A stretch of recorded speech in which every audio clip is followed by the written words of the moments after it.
Hi, it's Jeremy with Inkwell Transfers. Today we're just doing a quick introduction video to the L1800 printer here.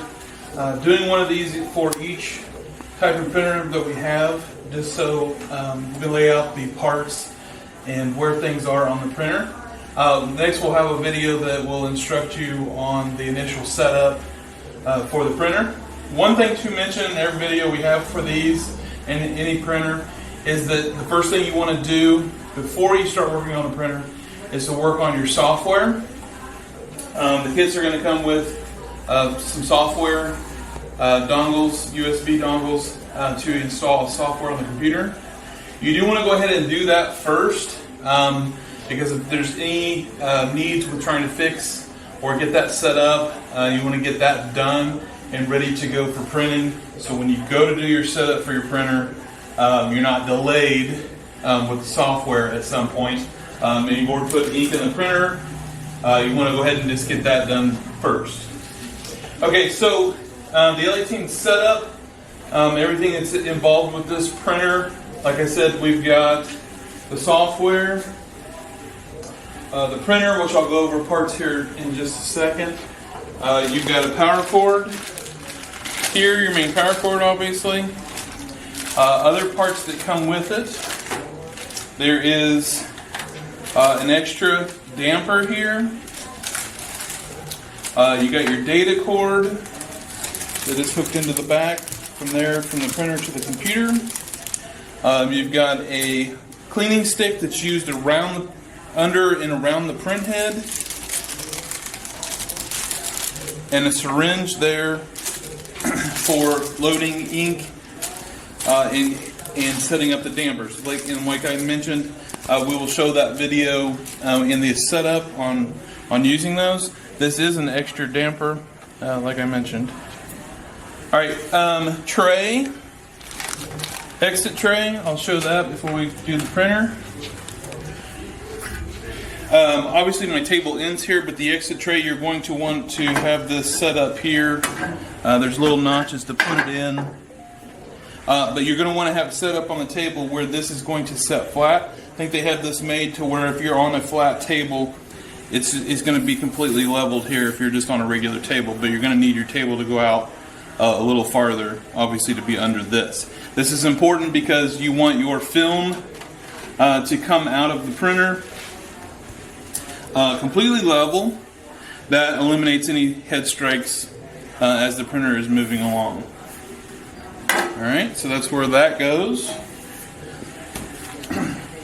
Alright, so the printer itself, we'll start out with outside features. You've got your main control panel here, power button. There is a power button in the back, I'll show you here in a minute. Main power button back there, and then this turns it on and off as well. The main power button in the back completely shuts off electric to the printer. This obviously just turns the power off, but it's still getting electricity through the system. Paper feed there. This is the ink purge, I guess you could say. It helps push ink through the system some. This is to cancel off a print here, obviously with the trash can. And then these two buttons here are to feed the film up.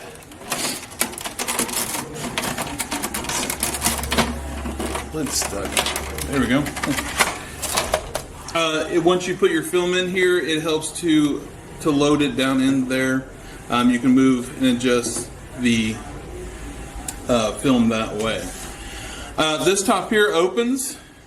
This protectant on the plexiglass that they installed here, this stuff can be removed off so it's clear to see into the printer. I'm not going to do that obviously to protect it while we ship it to the customer.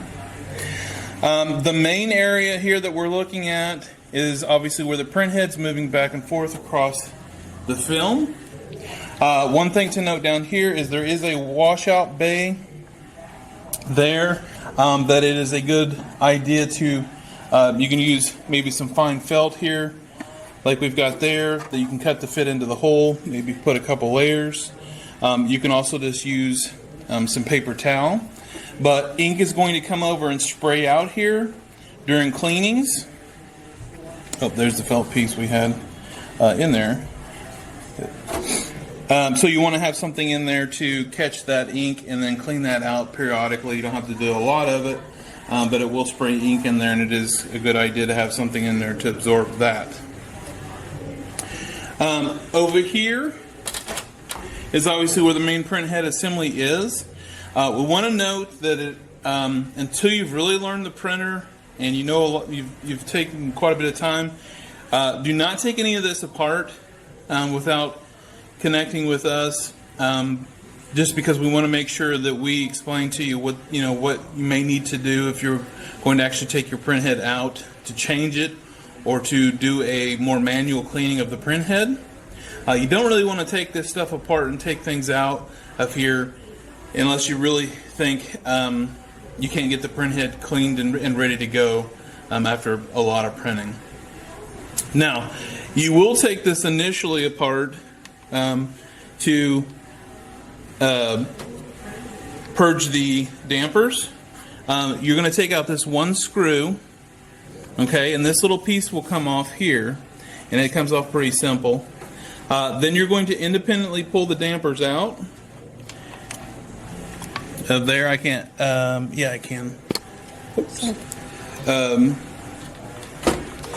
These you can get out because they're a little bit smaller. The white channels here with the cartridges are a little bit bigger. You can't get those out without taking this piece off. Okay, so that's what those look like. So we'll go over the instruction video on how to prime these and do the setup. Just an initial information there. Now, your docking station is underneath the print head. I'll also go through setup information and some maintenance information on the next video. But the docking station for the print head is under that, and that'll be an important piece that you'll want to get to. Tray here for the feed tray. A3 film is what goes in here. When you are printing, you want to keep anywhere from 10 to 15 sheets loaded in here, because that does help these load better when you have multiple sheets in here. If you only have one or two in there, sometimes it doesn't feed as well as you want to, because this printer technically wasn't completely made to load this type of film. It was made to load paper, so it helps if it has multiple sheets of film in there. Okay, I'll mention the back real quick. We'll get that in the shot. This is that main power shutoff that completely kills the power to the whole printer. So even if it is plugged in, it's not going to get power into the printer technically. This button here, oh, well, this is the plug-in for your data, and I can see what this is. This button here is a reset button. I really can't think of a whole lot of need for that, other than if you just need to reset the printer or something, it stops, which I don't really can't think of why you would need that, but I'm sure there's a case that comes up maybe here and there that it makes sense to say, hey, I need to reset the printer. Okay, last thing here on the initial identification of everything on the printer. You've got your ink setup here. The white is obviously the solid white cap. Cyan, magenta, black, and yellow, they're labeled there.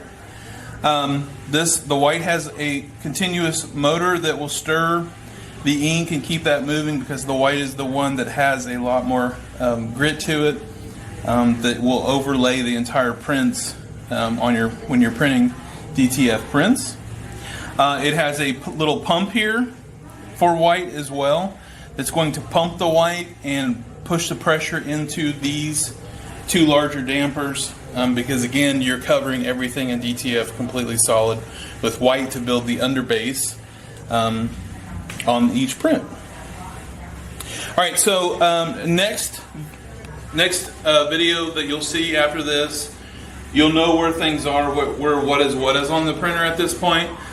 We'll go into the next film where we're going to talk about setting it up, and then getting things ready for printing and priming up the system and everything. Alright, see you guys in the next video.